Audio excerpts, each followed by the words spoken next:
Hello നമസ്കാരം. എല്ലാവർക്കും നമ്മുടെ പുതിയൊരു വീഡിയോയിലേക്ക് സ്വാഗതം. ഇത് മാംഗല്യം കഥയുടെ 4ാമത്തെ പാർട്ടാണ് കേട്ടോ.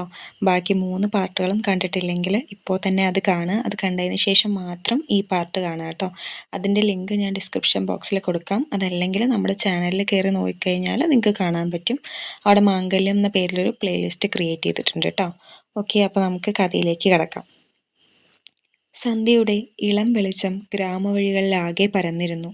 ഓട്ടോ മെല്ലെ വേഗം കുറച്ചു. വലിയ ഇരുമ്പ് ഗേറ്റിന് മുന്നിൽ വന്നു നിന്നു. ഗേറ്റിന് മുകളിലായി പിത്തള അക്ഷരങ്ങളിൽ മനോഹരമായി എഴുതിയിരുന്നു ഹരിശ്രീ. ഓട്ടോയിൽ നിന്ന് ആദ്യം മീര ഇറങ്ങി. പിന്നാലെ പതിയെ ഇന്ദുവും. ഓട്ടോ ഡ്രൈവർക്ക് കൂലി കൊടുത്ത ശേഷം മീര ഇന്ദുവിനെ നോക്കി. ഇന്ദുവിൻ്റെ മുഖത്ത് നല്ല പരിഭ്രമമുണ്ടായിരുന്നു.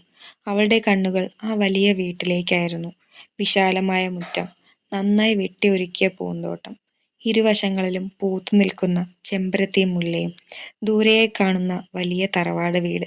എല്ലാം കണ്ടപ്പോൾ ഇന്ദുവിന് അറിയാതെ ഒരു മടി തോന്നി. അവളൊരു ദീർഘനിശ്വാസം വിട്ടു. മീര. ആ ശബ്ദത്തിൽ ചെറിയൊരു വിറയലുണ്ടായിരുന്നു. എനിക്കെന്തൊരു ബുദ്ധിമുട്ട് പോലെ. നമുക്ക് പോവാതിരുന്നാലോ? മീര പതിയെ ചിരിച്ചു. ഇന്ദു, ഇതുവരെ വന്നിട്ട് ഇനി തിരിച്ചു പോകാനാണോ? നീ ആരുടെയും മുന്നിൽ ഭിക്ഷ ചോദിക്കാൻ പോകുന്നില്ല. ഒരു സഹായം ചോദിക്കാനാണ് പോകുന്നത്. അതും അവർ തന്നെ പറഞ്ഞിട്ടല്ലേ? ഇന്ദു ഒന്നും പറഞ്ഞില്ല. മീര അവളുടെ തോളിൽ മെല്ലെ കൈവച്ചു. ധൈര്യമായിട്ട് വാ, എന്തായാലും ഞാൻ കൂടെയുണ്ട്. ആ വാക്കുകൾ കേട്ടപ്പോൾ ഇന്ദു പതിയെ തലയാട്ടി. രണ്ടുപേരും ചേർന്ന് വലിയ ഗേറ്റ് കടന്ന് അകത്തേക്ക് നടന്നു. കല്ലുപാകിയ വഴിയിലൂടെ നടക്കുമ്പോൾ ഇന്ദുവിൻ്റെ ഓരോ ചുവടിലും ഒരു മടിയുണ്ടായിരുന്നു. മീര ഇടയ്ക്കിടെ അവളെ നോക്കി ചെറിയൊരു പുഞ്ചിരി സമ്മാനിക്കുന്നുണ്ടായിരുന്നു.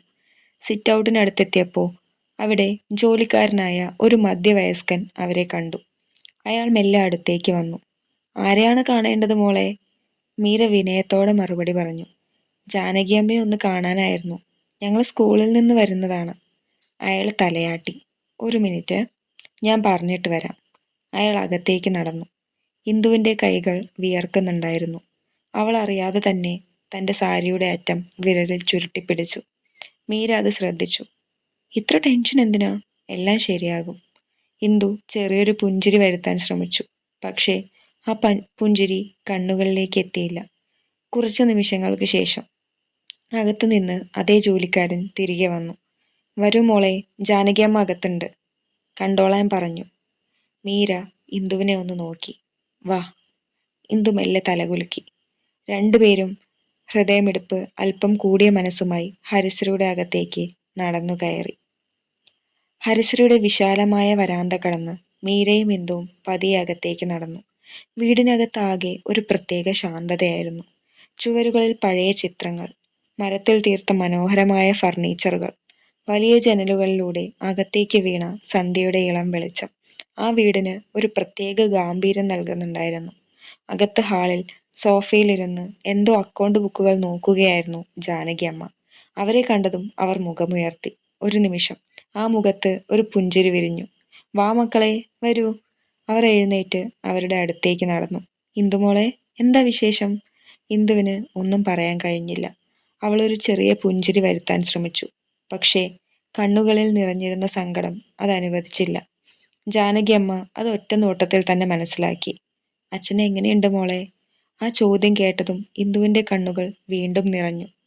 ആശുപത്രിയിലാണ് മാഡം. ഇന്നലെ രാത്രി പെട്ടെന്ന് വയ്യാതെയായി. ഡോക്ടർമാർ ചികിത്സ ഉടനെ തുടങ്ങണമെന്ന് പറഞ്ഞു. ജാനകിയമ്മയുടെ മുഖം ഗൗരവമായി. അയ്യോ. അവർ മെല്ലെ സോഫയിലേക്ക് ഇരിക്കാൻ പറഞ്ഞു. ഇരിക്കൂ മക്കളെ. രണ്ടുപേരും മടിച്ചുകൊണ്ടിരുന്നു. കുറച്ചു നിമിഷം ആരും ഒന്നും സംസാരിച്ചില്ല. ആ നിശബ്ദത പൊളിച്ചത് ജാനകിയമ്മ തന്നെയായിരുന്നു. ഡോക്ടർ എന്താ പറഞ്ഞത്? ഇന്ദു വളരെ പതിയെ ഇന്നലെ രാത്രി മുതൽ നടന്നതെല്ലാം പറഞ്ഞു. ആശുപത്രിയിൽ അഡ്മിറ്റായതും പരിശോധനകളും ചികിത്സ വൈകിക്കരുതെന്നതും വലിയൊരു തുക ഉടൻ കണ്ടെത്തണമെന്നതും ഡോക്ടർ പറഞ്ഞതും ഒന്നും മറച്ചു വയ്ക്കാതെ അവൾ പറഞ്ഞു. ഓരോ വാക്കു പറയുമ്പോഴും അവളുടെ ശബ്ദം കൂടുതൽ ഇടറിക്കൊണ്ടിരുന്നു. അവസാനം തലകുനിച്ച് നിശബ്ദമായിരുന്നു. ജാനകിയമ്മ മെല്ലെ അവളുടെ അടുത്തേക്ക് നീങ്ങിയിരുന്നു. ഇന്ദു, എന്നെ കാണാൻ വരാൻ ഇത്രയും മടിച്ചതെന്തിനാ? ഇന്ദു പതിയെ മുഖമുയർത്തി. ഞാൻ ജാനകിയമ്മ സ്നേഹത്തോടെ ഒന്ന് ചിരിച്ചു. സഹായം ചോദിക്കുന്നത് ഒരു കുറവല്ല മോളെ. ഇന്ന് നിനക്കായിരിക്കും ആവശ്യം, ഒരുപക്ഷെ നാളെ എനിക്കായിരിക്കും. ജീവിതം അങ്ങനെയാണ്. ആ വാക്കുകൾ കേട്ടപ്പോൾ ഇന്ദുവിൻ്റെ കണ്ണുനീർ വീണ്ടും ഒഴുകി. മീര അവളുടെ കയ്യിൽ മെല്ലെ പിടിച്ചു. ജാനകിയമ്മ തുടർന്നു. പ്രിൻസിപ്പാൾ എല്ലാം എന്നോട് പറഞ്ഞിരുന്നു. നിങ്ങളുടെ വീട്ടിലെ അവസ്ഥയും എനിക്കറിയാം. അതുകൊണ്ടാണ് അന്ന് ക്ഷേത്രത്തിൽ വെച്ച് ഞാൻ പറഞ്ഞത് മടിക്കാതെ വരണമെന്ന്. ഒരു നിമിഷം നിർത്തിയ ശേഷം അവർ വളരെ ശാന്തമായി ചോദിച്ചു, ഇപ്പോൾ പറയും മോളെ, എനിക്ക് ചെയ്യാൻ പറ്റുന്ന സഹായം എന്താണ്? ആ ചോദ്യം കേട്ടതും ഇന്ദുവിൻ്റെ തൊണ്ട വരണ്ടു. പറയാൻ വാക്കുകൾ കിട്ടുന്നില്ല. വിരലുകൾ തമ്മിൽ കോർത്തു പിടിച്ച് തലകുനിച്ചിരിക്കുകയായിരുന്നു അവൾ. മീര പതിയെ അവളെ നോക്കി. ഇന്ദു, പറയ്. ഇന്ദു ഒരു ദീർഘനിശ്വാസം വിട്ടു. വളരെ പതിഞ്ഞ ശബ്ദത്തിൽ പറഞ്ഞു, ഡോക്ടർ ചികിത്സ തുടങ്ങാൻ കുറച്ച് പണം ഉടനെ വേണമെന്ന് പറഞ്ഞു. അത്രയും പറഞ്ഞപ്പോൾ ശബ്ദം ഇടറി. ബാക്കി വാക്കുകൾ പുറത്തു വന്നില്ല. ജാനകി അമ്മയ്ക്ക് അത്രയും മതിയായിരുന്നു. അവർ ഉടനെ പറഞ്ഞു, മോളെ, അതിൻ്റെ പേരിൽ ഇനി ഒരു തുള്ളി കണ്ണുനീർ പോലും വീഴ്ത്തരുത്.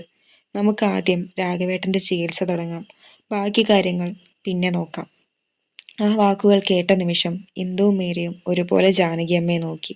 ഇന്ദുവിൻ്റെ കണ്ണുകളിൽ ആദ്യമായി ഒരു ചെറിയ പ്രതീക്ഷയുടെ വെളിച്ചം തെളിഞ്ഞു. അപ്പോഴാണ് വീടിന് പുറത്തുനിന്ന് ഒരു കാറിൻ്റെ ശബ്ദം കേട്ടത്. പോർച്ചിലേക്ക് കറുത്ത കാർ മെല്ലെ വന്നു നിന്നു. ജാനകിയമ്മ ജനലിലൂടെ പുറത്തേക്ക് നോക്കി. മുഖത്ത് ഒരു ചെറിയ പുഞ്ചിരി വിരിഞ്ഞു. കാശി വന്നെന്ന് തോന്നുന്നു. ഇന്ദുവും മീരയും അറിയാതെ അങ്ങോട്ട് നോക്കി. കാറിൻ്റെ ഡോർ തുറന്ന് കാശിനാഥൻ പുറത്തേക്കിറങ്ങി. രാവിലെ സ്കൂളിൽ പോയ അതേ വേഷം. ഇളനീല നിറത്തിലുള്ള ഫുൾ സ്ലീവ് ഷർട്ട്, കറുത്ത പാൻറ്, തിളങ്ങുന്ന ഷൂ.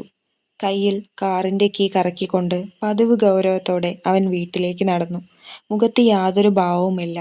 വരാന്ത കടന്ന് അകത്തേക്ക് കയറിയപ്പോൾ ജാനകിയമ്മ സ്നേഹത്തോടെ വിളിച്ചു, മോനെ കാശി. അവൻ നിന്നു. എങ്ങനെയുണ്ടായിരുന്നു ഇന്ന് സ്കൂളിൽ പോയിട്ട്? കാശിനാഥൻ വളരെ ചുരുക്കത്തിൽ മറുപടി പറഞ്ഞു, കുഴപ്പമില്ലായിരുന്നു. അത്രയും പറഞ്ഞ് അവൻ മുന്നോട്ട് നടക്കാൻ തുടങ്ങിയതും അവൻ്റെ കണ്ണുകൾ സോഫയിലിരിക്കുന്ന 2 പെൺകുട്ടികളിലേക്ക് പതിഞ്ഞു. ആദ്യം മീരയെ കണ്ടു, പിന്നെ ഇന്ദുവിലേക്ക്. ഒരു നിമിഷം അവൻ്റെ ചുവടുകൾ അറിയാതെ മന്ദമായി. കണ്ണുകളിൽ ഒരു ചെറിയ അമ്പരപ്പ് മിന്നിമറഞ്ഞു. പക്ഷേ അത് ആ ഒരു നിമിഷം മാത്രമായിരുന്നു. അടുത്ത നിമിഷം തന്നെ ഒന്നും സംഭവിക്കാത്തതുപോലെയുള്ള മുഖം വീണ്ടും പഴയ ഗൗരവത്തിലേക്ക് മടങ്ങി. ഇന്ദുവും അവനെ നോക്കിയിരുന്നു.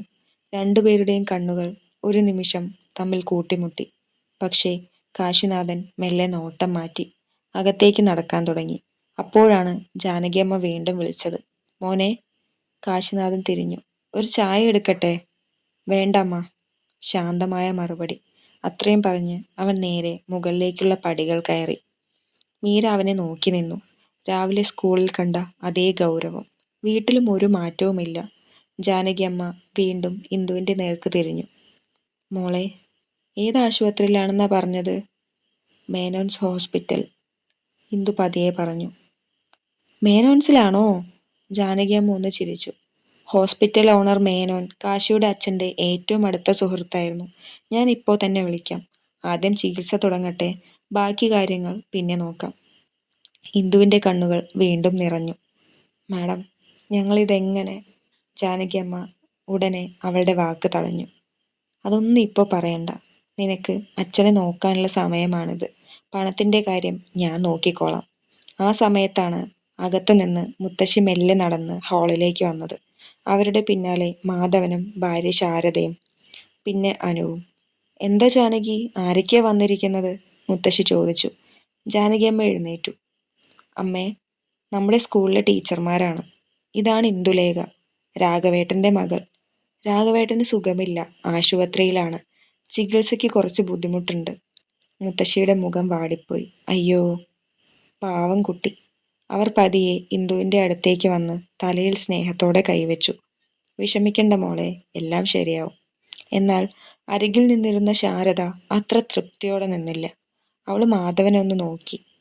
പിന്നെ വളരെ പതിഞ്ഞ ശബ്ദത്തിൽ പറഞ്ഞു, ഇങ്ങനെ എല്ലാവരെയും സഹായിച്ചുകൊണ്ടിരുന്ന? മാധവനും ചെറുതായി തലയാട്ടി. അതെ, ഇന്നിപ്പോൾ ഒരാള്, നാളെ വേറൊരാള്. ഇങ്ങനെ പോയാ എല്ലാവരെയും സഹായിക്കാൻ നമുക്ക് പറ്റുമോ? അവരുടെ വാക്കുകൾ ജാനകിയമ്മ വ്യക്തമായി കേട്ടു. അവർ പതിയെ തിരിഞ്ഞു നോക്കി. ശബ്ദം ഉയർത്തിയില്ല, പക്ഷേ വാക്കുകളിൽ ഉറച്ച നിലപാടുണ്ടായിരുന്നു. ഏട്ടാ, ഈ കുട്ടി എന്നോട് സഹായം ചോദിച്ചിട്ടില്ല. ഞാനാണ് പറഞ്ഞത് ആവശ്യമുണ്ടെങ്കിൽ എന്നെ കാണാൻ വരണമെന്ന്. അതുകൊണ്ട് ഇവിടെ ഇതിൻ്റെ പേരിൽ ഇനി ഒരു സംസാരവും വേണ്ട. ഹാളിലാകെ ഒരു നിമിഷം നിശബ്ദത പടർന്നു. ശാരദ പിന്നെ ഒന്നും പറഞ്ഞില്ല. മാധവനും മുഖം തിരിച്ചു. അപ്പോഴേക്കും മുകളിലത്തെ നിലയിൽ നിന്ന് കാശിനാഥൻ വീണ്ടും താഴേക്കിറങ്ങി. ഇപ്പോൾ അവൻ സാധാരണ ടീഷർട്ടും ജീൻസും ധരിച്ചിരുന്നു. കാറിന്റെ കീ വിരലിൽ കറക്കിക്കൊണ്ട് പുറത്തേക്ക് നടക്കാൻ തുടങ്ങി. മുത്തശ്ശി സ്നേഹത്തോടെ ചോദിച്ചു, കാശി, എങ്ങോട്ടാ മോനെ? ക്ലബ്ബ് വരെ, കാശിനാഥൻ ചുരുക്കത്തിൽ പറഞ്ഞു. അപ്പോഴാണ് ജാനകിയമ്മ അവനെ വിളിച്ചത്. കാശി. അവൻ നിന്നു. ഒരു കാര്യം ചെയ്യാമോ? ഈ കുട്ടിയുടെ അച്ഛൻ മേനോൻസ് ഹോസ്പിറ്റലിലാണുള്ളത്. നീ ഒന്ന് അവിടെ വരെ പോയി വേണ്ട കാര്യങ്ങളൊക്കെ ചെയ്തു കൊടുക്ക്. കാശിനാഥൻ ഒരു നിമിഷം ഇന്ദുവിനെ നോക്കി. പിന്നെ വളരെ ശാന്തമായി പറഞ്ഞു, ഇപ്പൊ കുറച്ച് തിരക്കുണ്ട്, പിന്നെ നോക്കാം. അത്രയും മാത്രം. ആരുടെയും മുഖത്തേക്ക് വീണ്ടും നോക്കാതെ അവൻ പുറത്തേക്ക് നടന്നു. അല്പസമയത്തിനുള്ളിൽ കാറിന്റെ എൻജിൻ സ്റ്റാർട്ട് ചെയ്യുന്ന ശബ്ദം കേട്ടു. വണ്ടി ഗേറ്റിന് പുറത്തേക്ക് മറിഞ്ഞു. ഹാളിൽ ഒരു നിമിഷം നിശബ്ദത നിറഞ്ഞു. മീരയ്ക്ക് വല്ലാത്ത അസ്വസ്ഥത തോന്നി. ഇന്ദുവും തലകുനിച്ചിരുന്നു. ജാനകിയമ്മ മാത്രം ശാന്തയായിരുന്നു. അവർ ഒരു ചെറു പുഞ്ചിരിയോടെ പറഞ്ഞു, അത് കാര്യമാക്കണ്ട മക്കളെ. പുറമേ കാണുന്നത് പോലെയല്ല അവൻ. ഇപ്പോ വേറെന്തെങ്കിലും തിരക്കുണ്ടാവും. ഞാൻ ഡോക്ടറെ വിളിച്ച് എല്ലാ കാര്യവും പറഞ്ഞോളാം. നിങ്ങൾ പേടിക്കണ്ട. ആ വാക്കുകൾ ഇന്ദുവിന് വീണ്ടും ധൈര്യം നൽകി. അവൾ എഴുന്നേറ്റു. ഒരുപാട് നന്ദിയുണ്ട് മാഡം. അവൾ നിറക്കണ്ണുകളോടെ കൈ കൂപ്പി. അച്ഛന് ഒന്നും സംഭവിക്കില്ല മോളെ, പേടിക്കണ്ട, ജാനകി പറഞ്ഞു. ഞങ്ങൾ എന്നാൽ ആശുപത്രിയിലേക്ക് പോകട്ടെ. അമ്മ അവിടെ ഒറ്റയ്ക്കാണ്, മീര പറഞ്ഞു. ശരി മക്കളെ, എന്താവശ്യമുണ്ടെങ്കിലും എന്നെ വിളിക്കാൻ മടിക്കരുത്, ജാനകിയമ്മ സ്നേഹത്തോടെ പറഞ്ഞു. ഇന്ദുവും മീരയും എല്ലാവരോടും യാത്ര പറഞ്ഞ് ഹരിശ്രീയുടെ പടികളിറങ്ങി. സന്ധ്യയുടെ തണുത്ത കാറ്റ് അവരെ തഴുകിക്കൊണ്ടിരുന്നു. വീടിന്റെ വലിയ ഗേറ്റ് പിന്നിലാക്കി രണ്ടുപേരും ആശുപത്രിയിലേക്ക് പോകാൻ റോഡരികിൽ ഓട്ടോ കാത്തു നിന്നു. ഹരിശ്രീയുടെ വരാന്തയിൽ നിന്ന് ജാനകിയമ്മ അവരെ നോക്കി നിൽക്കുകയായിരുന്നു. അവരുടെ മനസ്സിൽ ഒരേയൊരു പ്രാർത്ഥന മാത്രമേ ഉണ്ടായിരുന്നുള്ളൂ, ആ കുട്ടിയുടെ അച്ഛന് ഒന്നും വരുത്തരുതേ എന്ന്. തുടരും. അടുത്ത ഭാഗവുമായി അടുത്ത ദിവസം കാണാട്ടോ. കഥ ഇഷ്ടപ്പെട്ടു കഴിഞ്ഞാൽ ഉറപ്പായിട്ടും സബ്സ്ക്രൈബ് ചെയ്യുക, അതുപോലെ തന്നെ ലൈക്ക് ചെയ്യുക, കമൻറ്റ് ചെയ്യുക, ഷെയർ ചെയ്യുക. അതുപോലെ തന്നെ ഹൈപ്പ് കൊടുക്കാൻ പറ്റുകയാണെന്നുണ്ടെങ്കിൽ ഹൈപ്പ് കൂടി കൊടുക്കുക കേട്ടോ. ഓക്കെ, അപ്പോൾ നമുക്ക് അടുത്ത ദിവസം കാണാം.